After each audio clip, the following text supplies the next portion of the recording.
네, 오늘은 8장 여호수아 8장 말씀을 가지고 그리스도인들이 하나님이 우리의 실패를 가지고 어떤 일을 하실 수 있나를 함께 나누고자 합니다. 2014년도에 뉴욕타임즈에서 아주 재미있는 칼럼이 하나 떴습니다. 실패는 우리에게 뮤즈를 가져온다, 영감을 가져온다는 칼럼을 써서 많은 사람들이 그 칼럼에 큰 흥미를 느꼈습니다. 사람들은 살면서 계속 실패하고 또 실패를 숨기려고 합니다. 그런데 오히려 실패는 우리들이 인생에 가장 필요한 영감을 가져다주는 가장 중요한 도구가 된다고 얘기했습니다. 미국에서는 실패를 수치스럽게 여기지 않습니다. 오히려 실패를 예찬하고 또 실패한 것에 대해서 축하하는 분위기입니다. 한국의 젊은이들이 힘들어하는 이유가 어디 있나요? 한국은 한 번 실패하면 땅에 파묻어 버립니다. 매장을 당하는 거예요. 그래서 한국에서는 실패하지 않으려고 발버둥을 칩니다. 실리콘밸리에서 그렇게 많은 벤처 기업이 일어날 수 있는 것은 실패 자체를 거기서는 크게 축하하고 실패해도 투자를 계속합니다. 아무리 커다란 실패를 해도 투자자가 멈추질 않습니다. 오히려 투자자들은 실패한 사람들에게 더 큰 매력을 느끼고 실패한 사람들에게 더 통큰 투자를 합니다. 일본에서 오래전에 실패학이라는 새로운 학문을 만들어낸 하타무라 요타로도 똑같은 얘기를 했습니다. 이제 실패도 하나의 학문이 된 거예요. 실패한 사람들만 모인 그 닷컴도 있습니다. 이 하타무라 요타로는 인생의 80%는 누구나 다 실패를 경험한다고 했습니다. 근데 두 종류의 사람으로 나뉘어진다 그랬어요. 실패를 수치스러워서 땅에 파묻어두는 사람이 있고 실패를 드러내는 사람이 있다 그랬어요. 실패는 드러날 때 놀라운 일을 한다 그랬어요. 하나님도 우리의 실패를 가지고 자원화하시는 하나님이십니다. 우리가 우리의 실패를 하나님께 드리면 하나님께서 우리의 실패를 가지고 새로운 기회를 만들어내시는 분이세요. 그러므로 우리의 실패를 우리가 스스로 부끄러워서 숨겨놓고 알리지 않고 저 창고 속에 집어넣을 게 아니라 자신의 실패를 기꺼이 하나님께 드리면, 하나님께 맡기면 하나님은 실패를 통해서 우리의 인생에 새로운 기회를 만들어내시고 실패를 통해서 하나님은 새로운 일을 만들어내실 수 있는 하나님이십니다. 하나님이 여리고에 대해서는 내게 바쳐라 그랬어요. 여리고는 하나님의 것이기 때문에 하나님께 바쳐야 합니다. 그러나 이제 아이성에 대해서는 하나님이 뭐라고 말씀하셨어요? 2절에 오늘 8장 2절에 보시면 오직 거기서 탈취한 물건과 가축은 스스로 가져라. 네가 가져라. 먼저 하나님께 드리면 그 다음에 네가 가져라. 하나님이 주시는 거예요. 우리가 하나님께 드리는 걸 즐거워하면 하나님은 우리에게 더 좋은 것, 더 소중한 것을 우리에게 허락하시는 분이십니다. 하나님이 욕심이 많아서 혼자 다 가지시는 분이 아니라 먼저 하나님 것을 하나님께 드리면 그 다음에 하나님은 내가 가져라. 그래서 아이성은 너희가 나눠 가져라. 거기에 탈취한 모든 것은 너희가 가져라고 주님이 말씀을 하셨습니다. 요한복음 3장 27절에 세례 요한이 이렇게 얘기했습니다. 하늘이 주신 바가 아니면 사람이 아무것도 받을 수가 없느니라. 하나님께 바쳐야 될 때가 있고 하나님이 우리에게 주신 걸 소유할 때가 있는 거예요. 우리가 하나님께 바쳐야 될 때, 소유할 때를 분별할 줄 아는 사람들에게 또 하나 중요한 우리가 가져야 될 영감이 있는데 우리의 삶의 실수와 실패를 하나님께 드리는 걸 부끄러워하지 않아요. 하나님께 위대하게 쓰임받았던 사람들은 전부 자신의 실패를 하나님께 드린 사람들이에요. 우리가 아브라함의 생애를 보겠습니다. 아브라함의 생애를 만든 거는 사라가 만들어요. 하나님이 사라를 통해서 아브라함에게 하신 언약을 이루셨습니다. 하나님이 아브라함에게 주신 언약이 뭐였어요? 네가 복의 근원이 될 것이다. 복의 통로가 될 것이다. 너로 말미암아 많은 자손을 내가 주리라. 그리고 이 땅을 너에게 기업으로 주리라. 그래서 하나님이 땅과 자손과 복을 언약으로 주셨어요. 아브라함의 생애에 이 세 가지 약속이 이루어져야 되는데 이 세 가지 약속을 이루는 도구가 사라예요. 그리고 아브라함은 사라에게 두 번의 큰 실수를 합니다. 이런 남자하고 사는 건 정말 힘든 일입니다. 아브라함이 사라를 두 번이나 누이 동생이라고 속였어요. 한 번은 애굽에서 속이고 한 번은 그랄 아비멜렉에게서 속였습니다. 똑같은 실수를 두 번이나 했다고 그래서 우리가 아브라함을 책망하고 아브라함이 한 일에 대해서 우리가 그 똑같은 실수를 두 번이나 한 사람을 하나님이 쓰셨다 이래서 아브라함 때문에 위로를 받잖아요. 근데 하나님이 이 아브라함의 실수를 가지고 아브라함의 언약을 이루십니다. 창세기 12장 16절에 보시면 기근이 오니까 애굽으로 내려갔어요. 애굽으로 내려갔을 때 당연히 자기 아내를 누이 동생이라고 속였을 때 바로가 애굽 왕 바로가 어떻게 했습니까? 16절에 이에 바로가 그를 인하여 아브라함을 후대함으로 오빠라고 그랬으니까 사라를 자기 마누라로 삼고 당연히 신부의 지창금을 줘야 되니까 아브라함에게 후대를 했습니다. 그래서 아브라함이 양과 소와 노비와 암수 나귀와 약대를 얻었어요. 그러니까 애굽 왕 바로가 결혼 지창금으로 남편 아브라함을 오빠로 착각하고 결혼 지창금을 어마어마한 결혼 지창금을 준 겁니다. 이게 아브라함의 부의 시작이 됐어요. 아브라함이 여기서부터 그 땅에서 부유한 자가 돼서 나중에는 어떤 일이 벌어집니까? 창세기 13장 2절에 보시면 아브라함에게 육축과 은금이 풍부했다 그랬습니다. 마누라 팔아먹고 아브라함이 부자가 된 거예요. 그 결혼 지창금이 아브라함의 부의 시드머니가 된 겁니다. 그래서 나중에 얼마나 부자가 됐으면 아브라함의 그 양떼하고 롯의 양떼가 한 땅에서 살 수가 없어서 결국에 헤어지잖아요. 아브라함이 롯에게 네가 좌하면 내가 우하고 네가 올라가면 내가 내려간다 이렇게 해서 롯이 그 당시에 가장 기름진 땅을 선택하고 롯하고 헤어지게 돼요.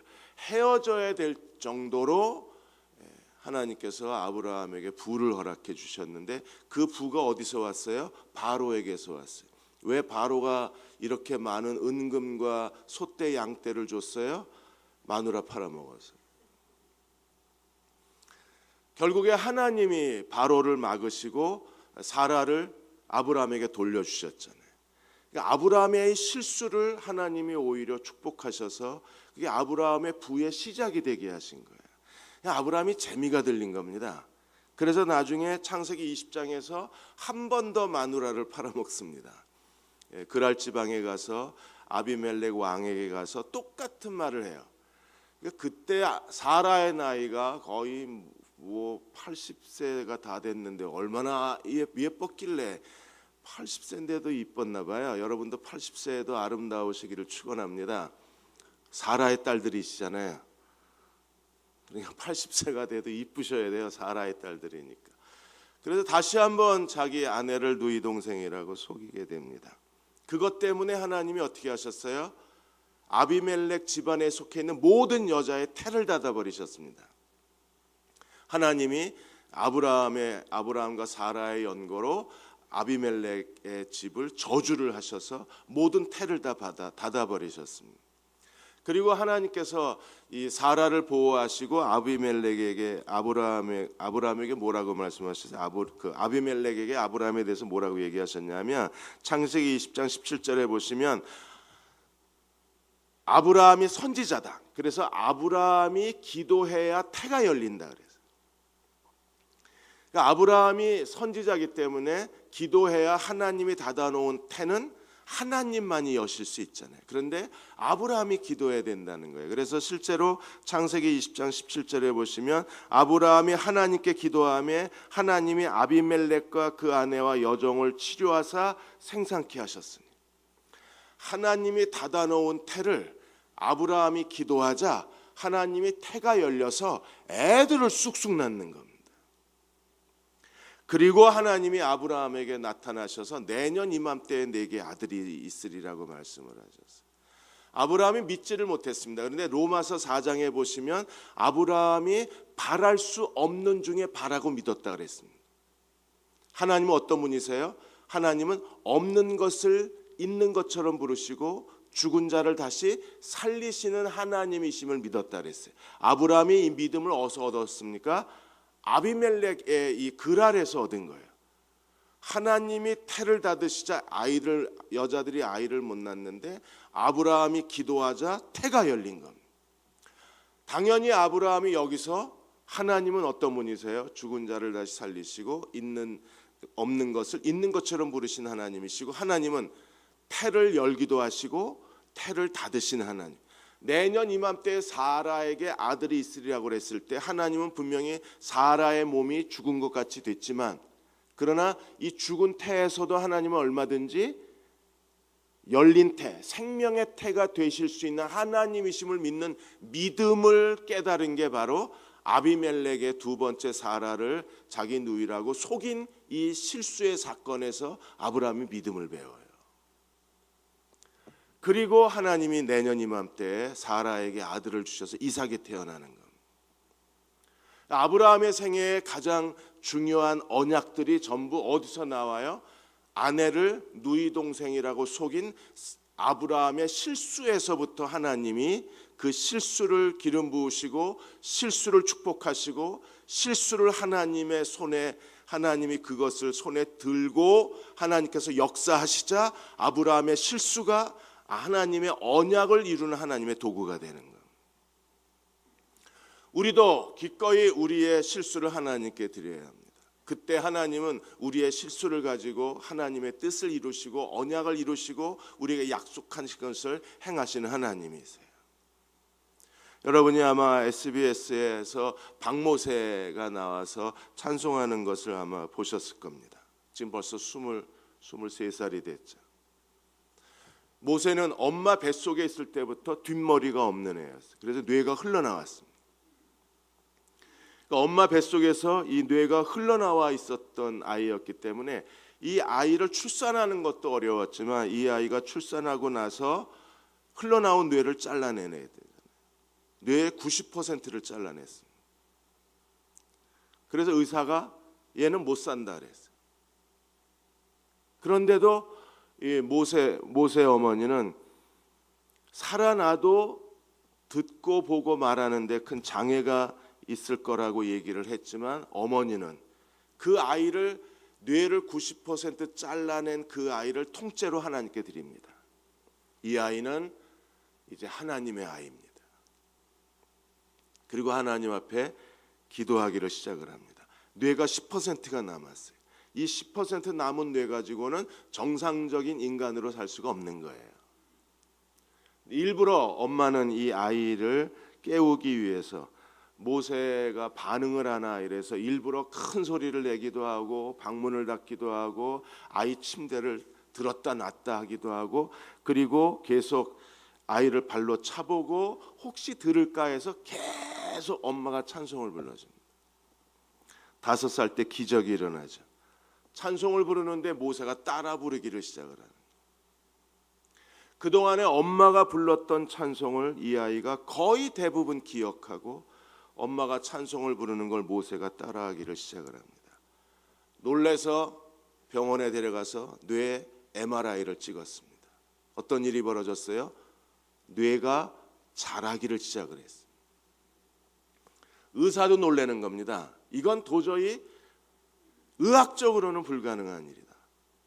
뇌가 한번 자라난 걸 잘라내면 이건 안 자라나는 거예요. 그런데 뇌가 자라기를 시작을 하는 거예요.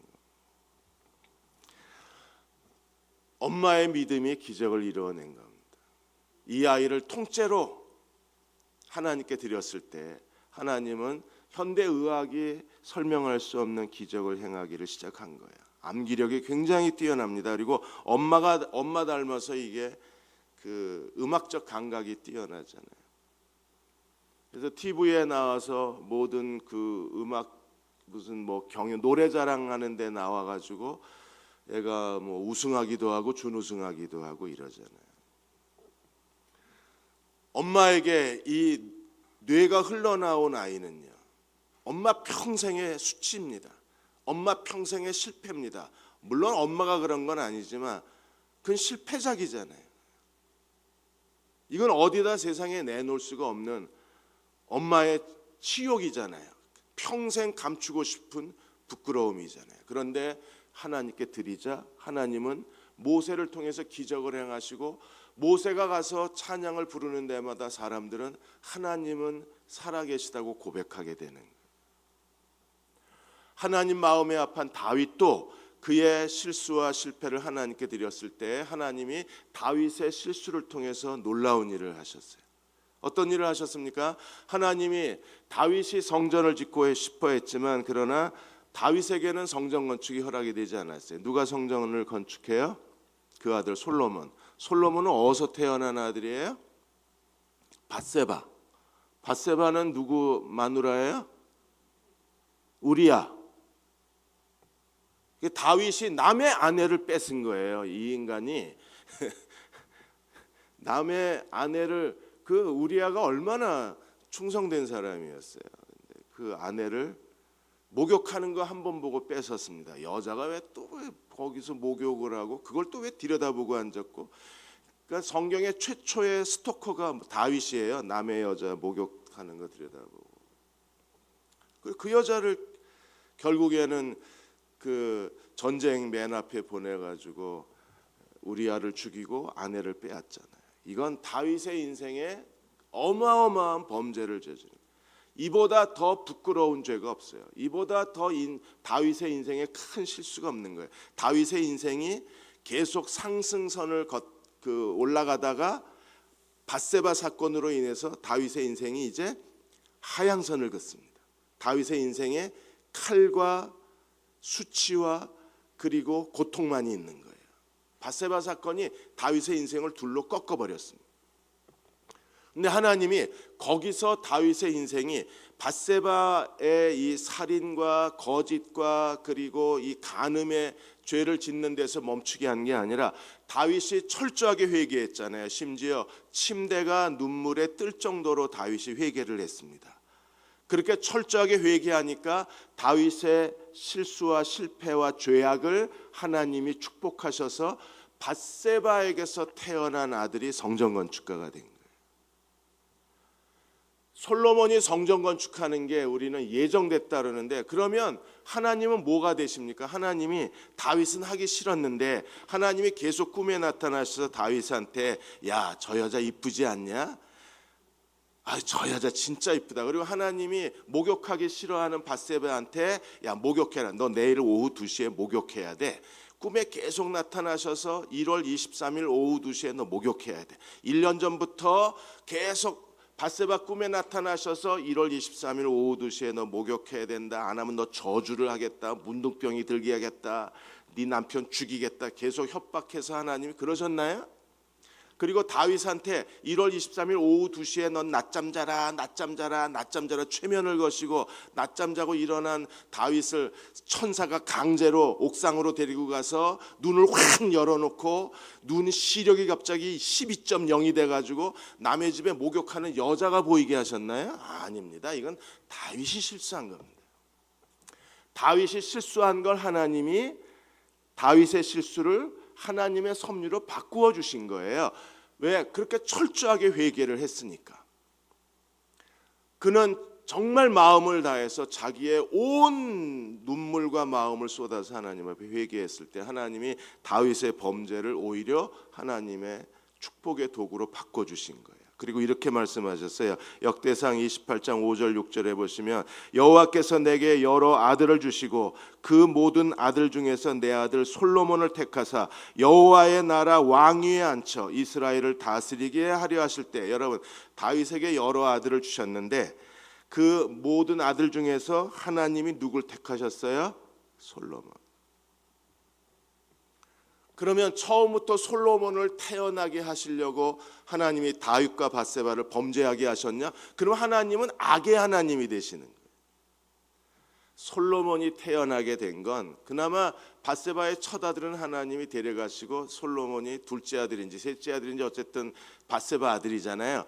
그 아들을 하나님이 택하신 거예요. 그리고 어떻게 하셨습니까? 6절에 보시면 내게 이르시기를 내 아들 솔로몬 그가 내 성전을 건축하고 내 여러 뜰을 그가 내 성전을 건축하고. 그러니까 솔로몬은요 죄악의 아들입니다. 죄악의 아들을 하나님이 택하셔서 그 부정한 관계 속에서 태어난 아들을 통해서 하나님이 내 성전을 건축하고 내 여러 뜰을 만들리라. 내가 그를 택하여 내 아들로 삼고 심지어는 내 아들로 삼고 나는 그의 아버지가 되리라. 이게 솔로몬에게 주신 축복입니다. 하나님은 다윗의 그 치욕스러운 범죄를 그가 회개하고 하나님 앞에 엎드렸을 때에 그의 실수마저도 다윗의 열망을 이루는 하나님의 기회로 만들어 주시는 거예요. 우리가 살면서 실수 안 하는 사람이 없습니다. 여러분의 실수를 기꺼이 하나님께 드리십시오. 그러면 하나님이 그것을 가지고 우리가 정말 열망하는 거, 우리가 갈망하는 하나님의 뜻을 이루어 주실 거예요. 실수를 평생 부끄러워하고 실수를 평생 감추어 두고 살 것이 아니라 우리가 그걸 하나님께 드리면 그걸 하나님의 섭리로 바꾸시는 거예요. 다윗이 또 하나 큰 실수를 합니다. 어떤 실수를 해요? 인구조사를 합니다. 그러니까 인구조사 때문에 하나님이 진노를 하시잖아요. 그래서 세 가지 중에 하나를 선택하라고 그래서 다윗이 선택을 합니다. 역대상 21장 15절에 보시면 하나님이 예루살렘을 멸하러 하사 사자를 보내셨더니 사자가 멸하러 할 때 여호와께서 재앙을 내림을 뉘우치사. 다윗이 선택한 재앙을 내리러 여호와의 저주의 사자가 와서 예루살렘 거민들을 죽일 때에 하나님께서 뉘우치셔서 여호와의 사자를 멈추세요. 족하다 이제는 내 손을 거두라 하시니 때에 여호와의 사자가 서 있던 자리가 어디예요? 여부수 사람 오르난의 타작마당에 서 있었어요. 오르난의 타작마당이 솔로몬의 성전 터입니다. 그래서 다윗이 여호와의 저주의 사자가 멈춘 그 땅을 사요. 그 땅을 사서 그 땅을 하나님께 드립니다. 그리고 솔로몬이 그 땅에다가 성전을 짓는 거예요. 그러니까 다윗의 첫 번째 실수로 성전 건축할 자를 택하셨어요. 하나님이. 다윗의 일생에 또 한 번 아주 중대한 실수를 저질렀는데 인구조사를 했는데 그 인구조사의 범죄로 인하여 다윗의 실패로 인하여 하나님이 성전 터를 사세요. 안 놀라시네. 저는요 이걸 보고 와 실수하길 기다리셨나. 하나님 실수하길 기다리신 건 아닐 거예요. 그런데 실수를 가지고 하나님이 놀라운 다윗의 인생을 향한 하나님의 섭리를 만들어내시고 다윗의 그 중대한 실수를 가지고 하나님이 다윗의 인생에 기회를 만들어내시는 거예요. 이게 감사하지 않으시는가 보네. 저는 이걸 보고 정말 하나님은 자비하신 분이시다. 하나님은 정말 은혜로우신 분이시다.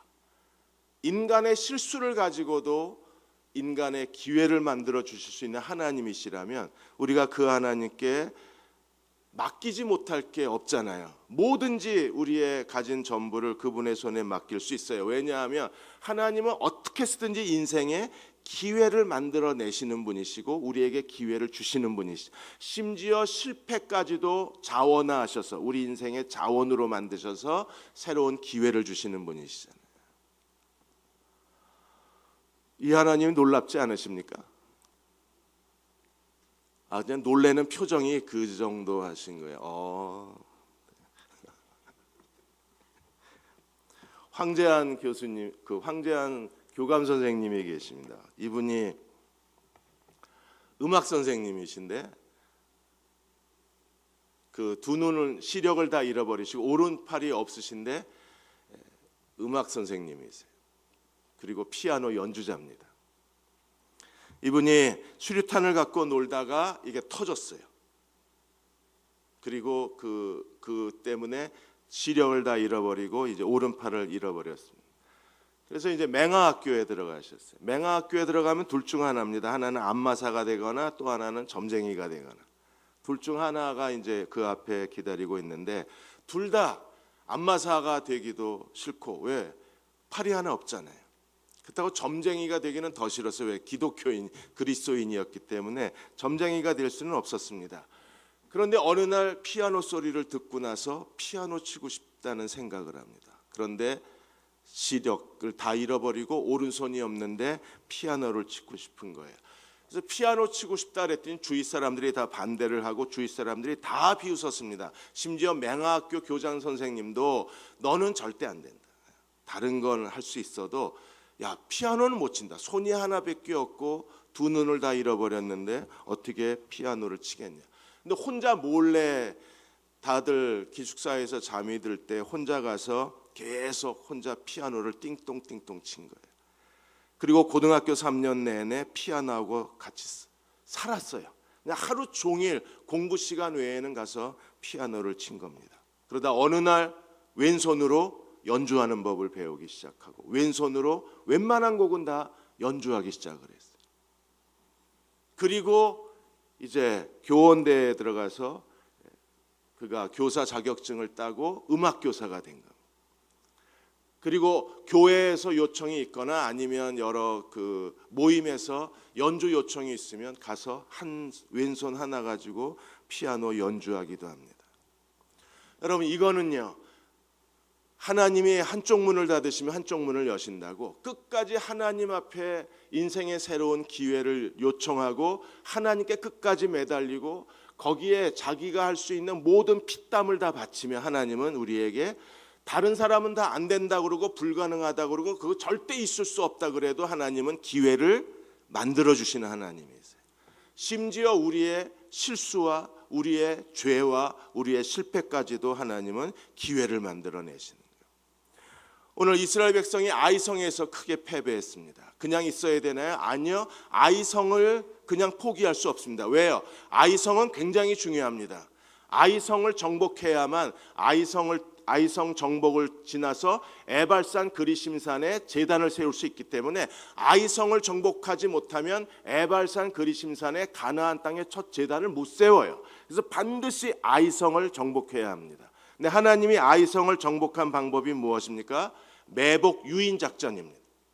이스라엘의 실패, 여호수아와 이스라엘의 실패를 하나님이 최대한 이용하셔서 그들이 한번 전쟁에서 졌습니다. 이건 정말 치욕스러운 일입니다. 하나님이 패배하셨습니다. 그런데 그들의 이 한번 전쟁에 진 과거의 실패를 하나님이 좌원하셔서 그걸 최대한 이용하셔서 매복 유인 작전을 여호수아에게 말씀하신 거예요. 아니, 하나님이 그러실 필요가 있나요? 그냥 하늘에서 하나님의 유황불을 쏟아버리셔서 그냥 아이성을 통째로 태워버리시면 쉽고 간단하잖아요. 근데 하나님이 그렇게 하지 아니하시고 아주 복잡한 그 전쟁 전술을 사용하시는 거예요. 여호수아 3만 명의 군대가 아이성을 향해 공격하다가 갑자기 도망을 칩니다. 갑자기 도망을 치니까 이게 유인이잖아요. 갑자기 도망을 치니까 아이 왕과 군대가 한 번 이겼기 때문에 자만심에 빠져 있고, 여호수아와 이스라엘 군대는 한 번 패전하고 공격하다가 도망가니까 아이성 사람들은 뭐라고 생각했겠어요? 아, 쟤네들이 한 번 지더니 겁에 질렸구나. 그리고 성문을 열어두고 아이 왕과 군대가 다 쏟아져 나온 거예요. 남자란 남자는 다 쏟아져 나왔습니다. 그러자 성 뒤에 매복하고 있던 5천 명이 그 순간에 기습을 해서 아이성을 정복하고 5천 명과 3만 명이 동시에 쳐서 아이성을 괴멸하는 거예요. 이게 매복 유인 작전입니다. 하나님이 이렇게 하신 이유가 어디 있어요? 이스라엘의 실패를 최대한 이스라엘의 기회로 만들어 주시는 거예요. 8장 4절에 보시면 그들에게 명령하여 이르되 너희는 성읍 뒤로 가서 성읍을 향하여 매복하라. 너무 멀리 가 있지 말고 매복하고 준비하여 있으라. 그 다음에 6절에 5절 하반절에 보시면 그리할 때 우리가 그들이 앞에서 도망하면 6절에 그들이 나와서 우리를 추격하여, 이게 유인작전입니다. 도망하면 그들이 추격하여 이르기를 그들이 처음과 같이 우리 앞에서 도망한다. 처음과 같이 우리 앞에서 도망한다. 이게 실패잖아요. 이스라엘이 기억하기도 싫은 그들의 패전이잖아요. 생각하기도 싫은 땅에 파묻어버리고 싶은 그들의 과거의 실수잖아요. 그런데 하나님은 우리 앞에서 도망한다 하고 우리의 유인을 받아 성읍에서 멀리 떠날 것이라 그들이 도망하면 7절에 너희는 매복한 곳에서 일어나 성읍을 점령하라. 너희 하나님 여호와께서 그 성읍을 너희 손에 주셨느니라. 그래서 칼빈이 이 매복 유인 작전의 정확한 군대의 숫자가 이게 복잡하게 돼 있으니까 아마 여호수아가 3만 명을 거느리고 앞에서 쳤을 것이고 성 뒤에다가 5천 명을 숨겨 놓아서 매복 유인 작전을 통해서 하나님이 아이성을 정복했을 것이라고 설명을 합니다. 하나님은 오늘도 아이성의 정복도 하나님이 그들의 과거의 실패를 최대한 역이용해서 그 아이 왕과 아이 군대의 심리를 이용해 승리에 도취한 그들의 심리를 역이용해서 하나님이 매복 유인 작전을 펼치셨다는 게 정말 놀랍잖아요. 우리가 똑같아요. 오늘도 우리의 실수. 평균 지금 20대 30대 청년들이 면접 보러 오라고 그 통지를 한 번, 두 번 받는 게 이력서를 38번을 제출을 해야 면접을 2번, 3번 보러 오라는 통지를 받는다. 38번. 평균. 어떤 아이는 뭐 서너 번 만에 면접 보러 오라는 통지를 받을 아이도 있지만 또 어떤 청년들은요 30번, 40번을 해도 면접 받으러 오라는 통지를 못 받을 수가 있는 거예요. 면접 받으러 오라는 건요 서류 통과가 됐다는 거잖아요. 1차가. 그러니까 2차 면접 통지 받는데 평균 38번 서류를 제출해야 되는 거예요. 젊은 사람들에게 이보다 더 힘든 일은 없습니다. 그들은 정말 자기 인생을 앞에 두고 쩔쩔맵니다. 스스로 자기가 자기를 위해서 할 수 있는 게 아무것도 없다고 절망하고 있습니다. 그러나 하나님을 믿는 젊은이들에게는 그러한 실패와 실수마저도 그들의 무능마저도 이 절망마저도 하나님께 드리면 하나님은 얼마든지 우리 인생에 새로운 도전과 기회를 주실 수 있는 하나님이신 거예요. 과감한 용기가 필요합니다. 기꺼이 자기를 인정해야 돼요. 38번 서류 심사에 실패했다. 이건 감출 일이 아닙니다. 38번 실패했어요. 68번 실패했습니다. 98번 실패했다는 걸 인정해야 합니다. 인정하고 우리가 그걸 하나님 앞에 무릎 꿇고 하나님 앞에 기도를 아뢰드리고 하나님 이것을 하나님께 드립니다. 하나님 이것을 통해서 내 인생에 새로운 기회를 만들어 주십시오라고 도전할 때 하나님은 얼마든지 닫힌 문을 열어내시고 우리가 그렇게 갈망했던 새로운 인생의 기회를 주실 수 있는 분이세요. 여러분 미국에서 현대자동차가 1000만 대 이상 팔았습니다. 미국 땅에서 1000만 대 이상 판 자동차 회사가 9개밖에 안 됩니다. 현대차가 10번째 1000만 대 위협을 달성했습니다. 그 이유가 어디 있는 줄 아십니까? 예, 현대자동차 정몽주 회장의 공격적인 경영 때문에 그렇습니다. 정몽구 회장이. 다른 자동차 회사는 그 보증 기간이 2년 2만 4천 마일입니다. 그런데 정몽구 회장은 어떻게 했습니까? 10년 10만 마일을 보장을 했습니다. 여러분 10년 10만 마일을 보증을 하면요 그 회사 망하는 겁니다. 그러니까 모든 자동차, 유럽 자동차 회사, 미국 자동차 회사가 비웃었어요. 정몽구 저거 정신 나갔다고. 10년 보증에 10만 마일을 보증해주면 그건 자동차 그 AS 해주다가 다 망하는 거잖아요. 근데 이게 먹혀 들어간 겁니다. 10년 보증에 10만 마일 보증을 해주니까 사람들이 현대 자동차를 구매하기 시작한 거예요. 구매하고 보니까 자동차가 너무 좋은 겁니다. 그리고 정몽구 회장이 또 하나 그가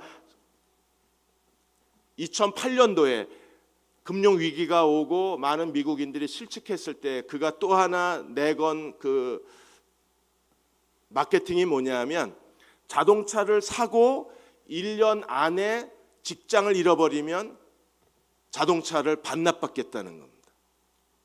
산 자동차를 그냥 돌려줘도 된다는 거예요. 그러자 또 한 번 자동차 메이저 회사들이 저거 미쳤다 그랬습니다. 왜냐하면 대량 실직이 예고돼 있기 때문에 금융위기 터지면서 직장에서 쫓겨난 사람들 정말 많았거든요. 그리고 집을 담보 삼아서 은행 융자 받아가지고 그 은행 융자 가지고 먹고 산 사람들이 많았기 때문에 이게 금융위기가 터지면서 은행이 집담보의 모든 것을 다 막아버리면서 길거리에 놔둔 사람들이 많았어요. 은행이 그 담보 잡힌 집을 다 회수했기 때문에 길거리에 나앉은 사람이 그때 많았어요. 그런 시절에 자동차가 안 팔린다고 1년 내에 실직하면 자동차 돌려줘도 된다 그랬으니까 이게 정말 미국의 모든 언론이 이걸 대서특필했어요. 근데 실제로 이렇게 해서 자동차를 구매했는데 나중에 1년 뒤에 보니까 실직했다고 자동차를 반납한 사람이 10명이 채 안 됐어요. 이 마케팅이 성공한 겁니다. 그래서 순식간에 고물차라는 그 현대차의 완전히 이미지를 바꿨어요. 이미지가 바뀌어지면서 현대차에 대한 소문이 도니까 순식간에 1000만 대 고지까지 올라간 거예요. 요즘은 또 잘 안 팔립니다. 중국 공장 때문에. 그런데 정몽구 회장은 또 하나의 역발상을 하는 거예요. 여러분, 사람도 역발상을 가지고 공격적 경영을 할 때 다른 사람이 하지 않는 용기를 가지고 용기 있게 도전할 때 길이 열리는 거예요. 더군다나 하나님을 믿는 사람들이 우리가 하나님을 의지하고 자신의 실패의 자리에 앉아서 자기 신세를 한탄하고 나는 왜 인생이 이 모양인가 원망하고 나는 언제까지 이렇게 살아야 되나 스스로 자기 자신의 무력함을 스스로 부끄러워하고 그냥 주저앉아 있으면 아무 일도 안 일어나요. 그러나 하나님께 드리면 아브라함에게 역사하신 하나님이, 다윗에게 역사하신 하나님이, 여호수아에게 역사하신 하나님이 내 인생에 새로운 도전을 주는 거예요. 어떻게 기도해야 되나요? 하나님, 나 실패했습니다. 이게 저의 전부입니다. 저는 이거밖에 안 됩니다. 그러나 하나님, 저는 하고 싶습니다. 하나님 뜻을 이루고 싶습니다. 저는 이 길을 꼭 가고 싶습니다. 하나님, 기회를 주십시오. 그러면 기회가 어디서 만들어져요? 여러분의 그 실패의 자리에서 기회의 싹이 돋아나요. 기회가 저 멀리 오는 게 아니에요. 하늘에서 뚝 떨어지는 게 아닙니다. 땅에서 갑자기 솟아나는 게 아닙니다. 어디서 와요? 내 실패의 자리에서 하나님이 기회의 새로운 도전을 주시는. 아이성 하나님이 여기 실패한 이 자리에서 하나님께서 세우신 계획, 하나님의 플랜이 뭐예요? 매복 유인 작전입니다. 이 실패의 자리에서 하나님이 세우신 계획이, 하나님의 작전이 매복 유인 작전이에요. 그리고 아이성을 정복하고 완전히 그 성에 사람들을 다 죽이고 탈취물을 다 나누게 됩니다. 오늘 아침 기도하십시오. 그냥 마음을 열고 부끄러울 거 하나도 없습니다. 기회가 어디서 와요? 실패의 자리에서 와요. 여러분의 아들, 딸들을 위해서도 기도하십시오. 여러분의 남편을 위해서도 기도하십시오. 하나님, 그 자리에 서 있으라고 그러세요. 실패의 자리에. 그리고 그 자리를 축복하십시오. 하나님, 기회를 주십시오. 이 실패를 기회로 만들어 주십시오. 아이성을 정복할 때 또 하나 중요한 도구가 있었어요. 매복 유인 작전하고 또 하나 더 중요한 전략이 무엇이었어요? 그게 여호수아의 단창입니다. 18절에 보시면 18절 같이 한번 읽어보겠습니다. 다 찾으시고 8장 18절 시작. 여호와께서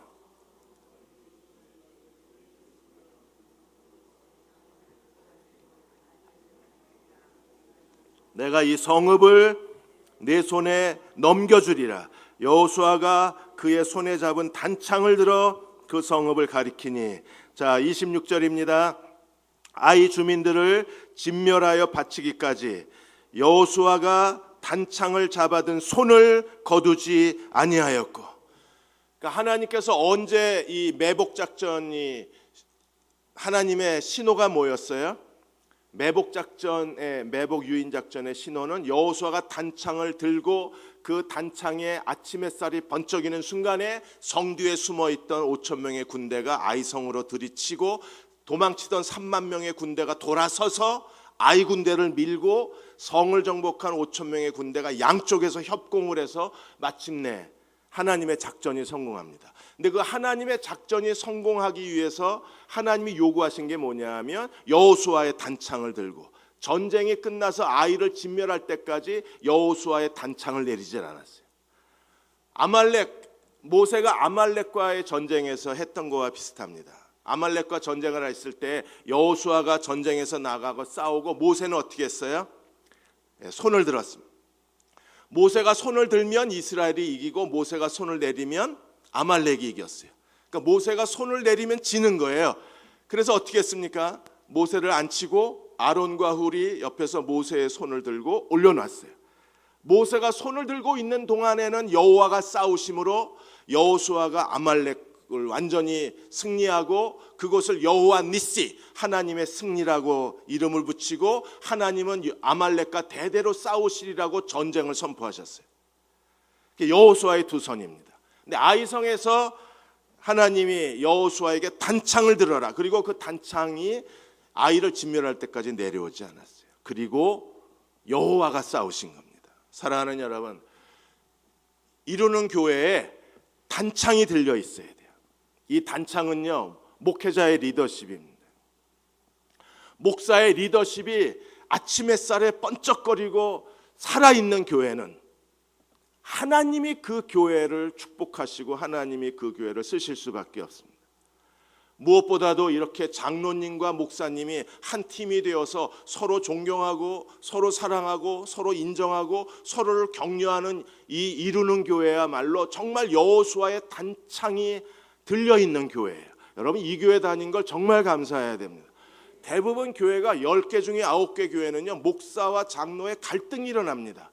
장로와 장로 사이에 분열이 일어났습니다. 그리고 멀쩡하게 앉아서 아무 일도 없는 것처럼 예배를 드리는 겁니다. 그런 교회는요, 여호수아의 단창이 내려온 거예요. 모세의 손이 내려온 교회입니다. 그나마 하나님의 은혜 때문에 붙어 있는 거지, 구약시대 같았으면 벌써 끝난 교회입니다. 저는 이 교회에 와서 정말 감사한 게, 이렇게 목사님, 장로님이 하나의 리더십이 되어서 거룩한 리더십을 이루고 하나님 앞에 헌신할 수도 있구나. 저는 이 교회에 너무나 감사했어요. 어젯밤에 제가 혼자 그 호텔에 가서 생각하면서, 하나님, 이런 교회 보게 해주셔서 참 감사합니다. 제가 가는 곳마다 다투고 싸우고 갈라지고 분열하는 교회였거든요. 목사하고 장로가 서로 헤게모니 싸움을 하고 서로 단창을 뺏으려고 그래. 단창이 들려 있어야 되는데 서로 여호수아의 단창을 지들이 가지려고 그러는 거예요. 이게 지금 한국교회의 암울한 현실이에요. 단창이 손에 들려서 계속 들려 있어야 모세가 아말렉과의 전쟁에서 승리한 것처럼 하나님이 아이성에서 승리하는 매복 유인 작전이 두 번째 실패하면 안 되잖아요. 이게 성공적으로 성취되려면, 하나님이 싸우시려면 단창을 들고 있어야 돼요. 여러분, 지금까지 하나님이 여호수아에게 얼마나 공을 들이셨어요. 우리가 3장에 보면 3장 7절에 우리가 첫 시간 첫날 저녁에 뭐라 그랬습니까? 하나님이 오늘부터 시작해서 너를 온 이스라엘에 크게 해서, 오늘부터 시작해서 너를, 여호수아를 이스라엘 목전에 크게 해서 내가 모세와 함께 있는 것 같이 너희와 함께 있게 하시리라.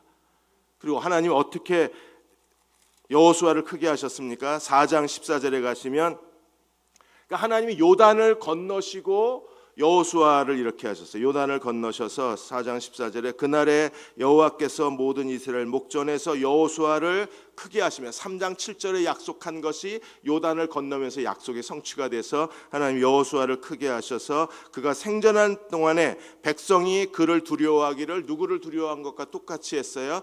모세를 두려워한 것 같이.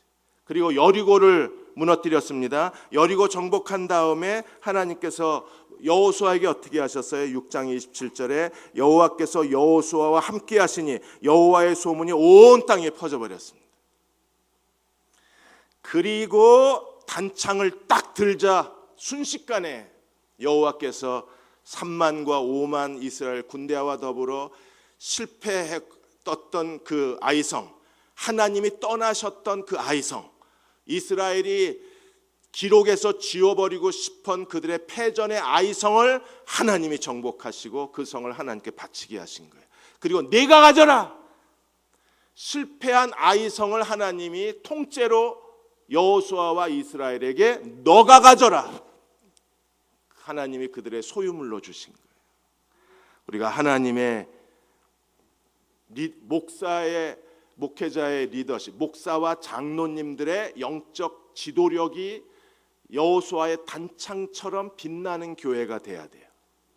그리고 목사님과 장로님들이 마치 남편과 아내처럼 하나의 리더십 팀을 이루어서 교회를 섬기고 교회를 돌보고 영혼들을 지키는 일에 온 힘을 다할 수만 있다면 하나님은 이 교회에 아이성의 승리를 주시고 네가 가져라. 하나님이 주실 수 있는 만큼 주시는 거예요. 피어슨 목사님이 그분이 마지막 이 설교를 유언이라고 생각하라고 하신 설교가 있어요. 들어보셨습니까? 이 설교를 나의 유언으로 생각하라. 그분의 설교 유언처럼 생각하라고 하신 설교가 뭐냐면 피어슨 박사가 이렇게 했어요. 밀드베이에서 한 설교인데 내 말을 유언이라고 생각하고 믿으라. 하나님으로부터 얻을 수 있는 최대한의 분량을 얻은 사람이 이제껏 나는 보지를 못했다. 하나님으로부터 내가 얻을 수 있는 최대한의 분량, 축복의 분량, 은혜의 분량을 하나님께로부터 다 얻은 사람을 나는 본 적이 없다. 왜 보지를 못했습니까? 그 이유는 우리가 가진 모든 것을 하나님께 맡기지 않는 한, 하나님께 우리의 인생을 맡기지 않는 한 하나님은 주시고 싶어도 주실 수가 없는 거예요. 우리가 하나님께 다 맡기면 의탁, 하나님께 자기의 전부를 의탁하면 현재 내가 가지고 있는 모든 것, 내가 서 있는 이 자리를 완전히 하나님께 의탁하면, 하나님께 맡겨버리면 하나님은 자기 뜻대로 우리를 사용하시고 하나님의 영광의 그릇으로 우리를 만들어내실 뿐 아니라 하나님은 나를 위해서 준비해 놓으신 모든 축복의 분량을 내게 쏟아부어 주신다는 거예요.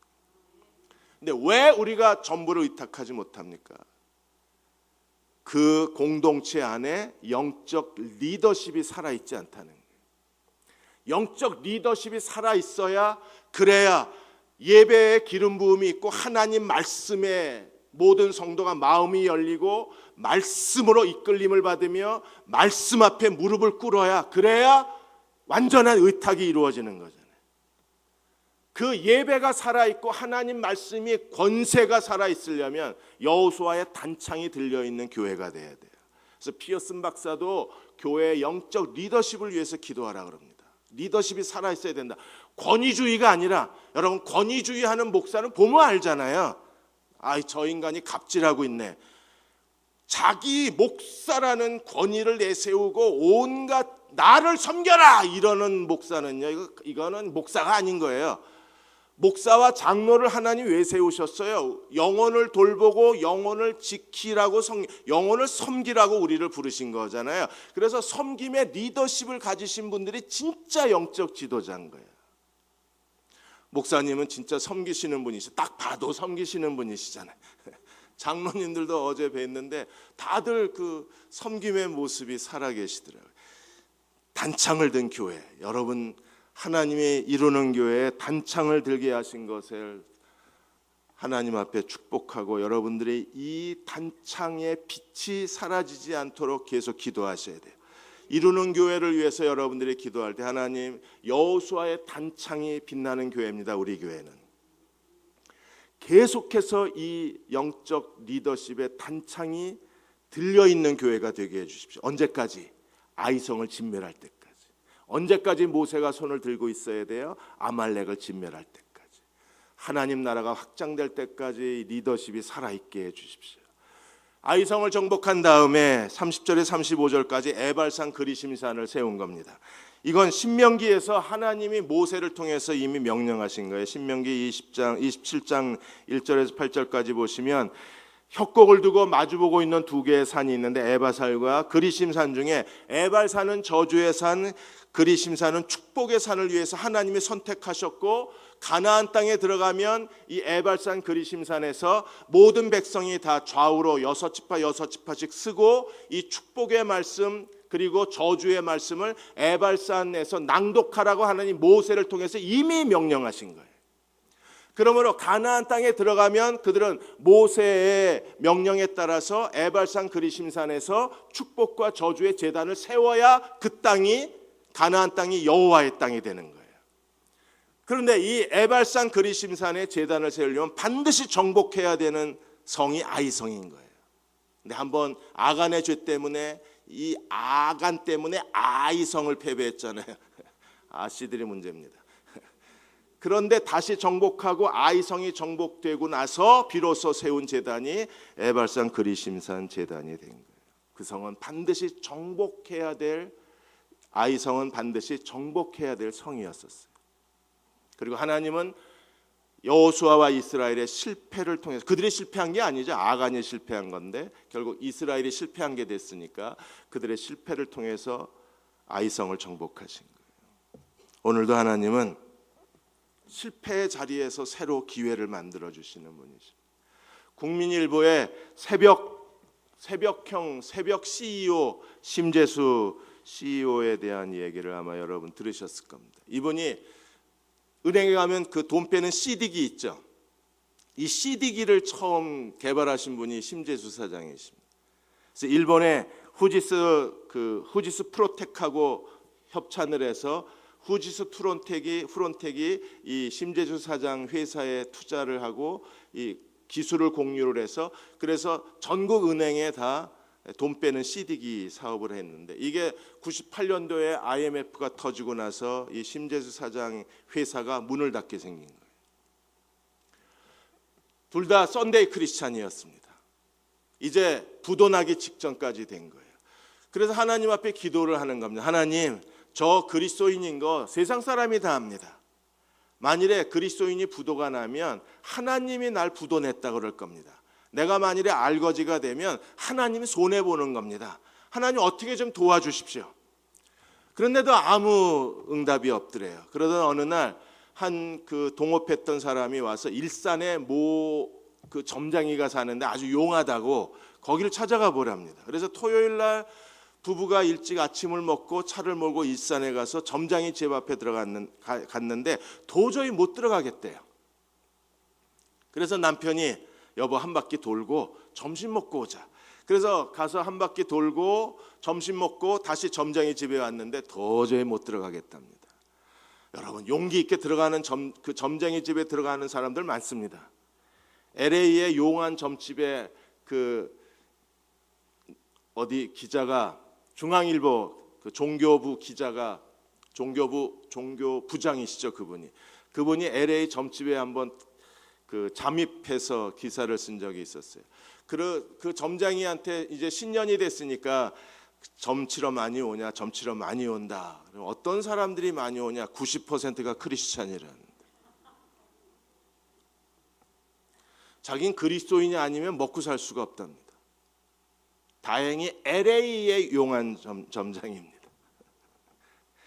LA 한국인이나 대한민국 한국인이죠.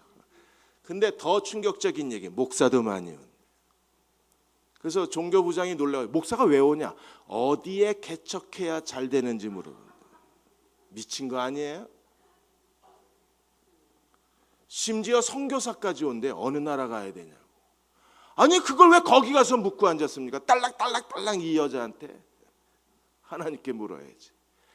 근데 지금 심재수 사장 부부도 딸랑딸랑한테 가 있는 거예요.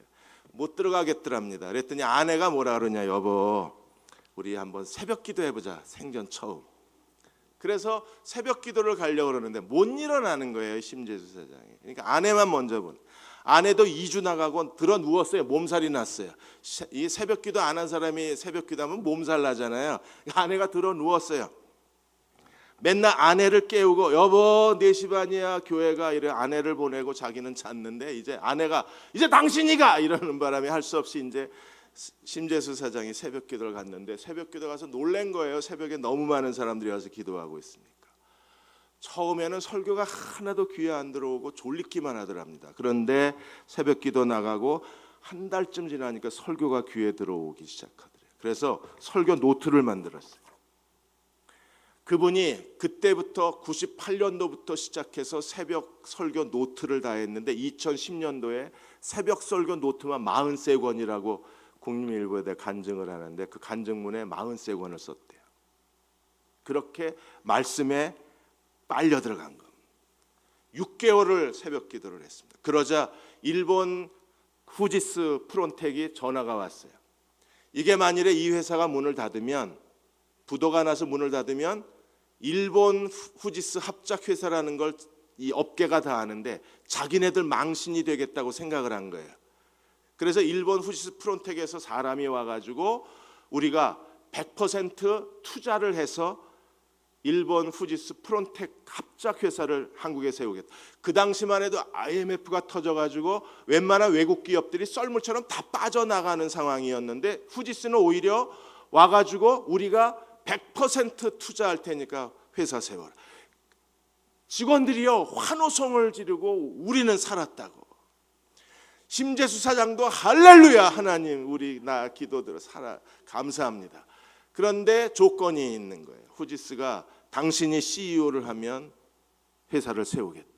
근데 심재수 사장은 자기는 참모 스타일이기 때문에 자기는 CEO 자격이 없다고 안 한다 그랬더니 직원들이 막 소리를 지르고 원망하기 시작하는 겁니다. 우리 다 굶겨 죽일 거냐고. 그리고 후지스가 아주 강경하게 당신이 CEO하면 우리가 100% 투자하겠다. 그래서 할 수 없이 새벽에 나가서 기도한 거예요. 하나님 제가 이거 해야 되나요? 그랬더니 하나님이 당연히 내가 너와 함께 하리라. 그래서 심재수 사장이 마지막 결론을 내린 게 뭐예요? 내가 새벽에 기도하며 하나님과 경영하겠다. 그리고 허락을 해서 지금 그 회사가 100% 일본 기업이 투자한 회사입니다. 있을 수 없는 기적이 일어난 거예요. 근데 어디서 일어났어요? 실패한 그 자리에서, 그 실패했던 그 자리를 벗어나지 않고 그 자리에서 하나님이 기회를 주신 거예요. 후지스 프론텍을 통해서. 그리고 그 자리에서 또 하나의 기회, CEO 심재수가 태어난 겁니다. 그리고 그 자리에서 또 하나의 기회, 그는요 장영실 기술상을 수상하고 심재수 사장이 전 세계에 가장 영향력 있는 CEO 중에 한 사람으로 심재수가 선택이 됐어요. 심재수 집사가. 우리 하나님이십니다. 이렇게 멋지신 분이십니다. 오늘 아침 여러분의 기억 속에 떠오르는 실패를 하나님께 드리십시오. 하나님, 제가 이 설교를 했더니 저희 교회 자매 중에 하나가 이혼했던 자매가 있어요. 그날 아침에, 그날 주일날 눈물로 기도하더라고요. 혼자 남아가지고 하나님, 저 어쩌다 보니까 이렇게 됐어요. 내가 뭘 기도해야 될지 모르겠어요. 근데 하나님, 오늘 말씀을 들으니까 하나님이 실패해서 기회를 주신다는데 저에게 무슨 기회를 주실 건가요? 저는 어떻게 해야 되나요? 하나님께서 그녀가 아이들과 더불어 살 수 있는 놀라운 기회를 허락해 주셨어요. 하나님은 우리의 부르짖음을 들으시고 오늘도 그게 기회가 처음엔 싹이 돋아나요. 근데 계속 의지하면 거기서 줄기가 나와요. 계속 기도하면 열매가 열려요. 그래서 제가 그 자매한테도 기도를 멈추지 마라. 이제 싹이다. 정말 보잘것없는 거예요. 그런데 제가 볼 땐 싹이 돋았어요. 기도로 이 싹을 키워라. 믿음으로 이 싹을 자라나게 하라.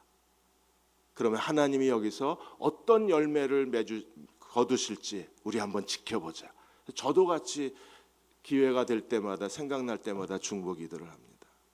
그 하나님께 기도하는 이 아침이 되시기를 주의 이름으로 기원합니다.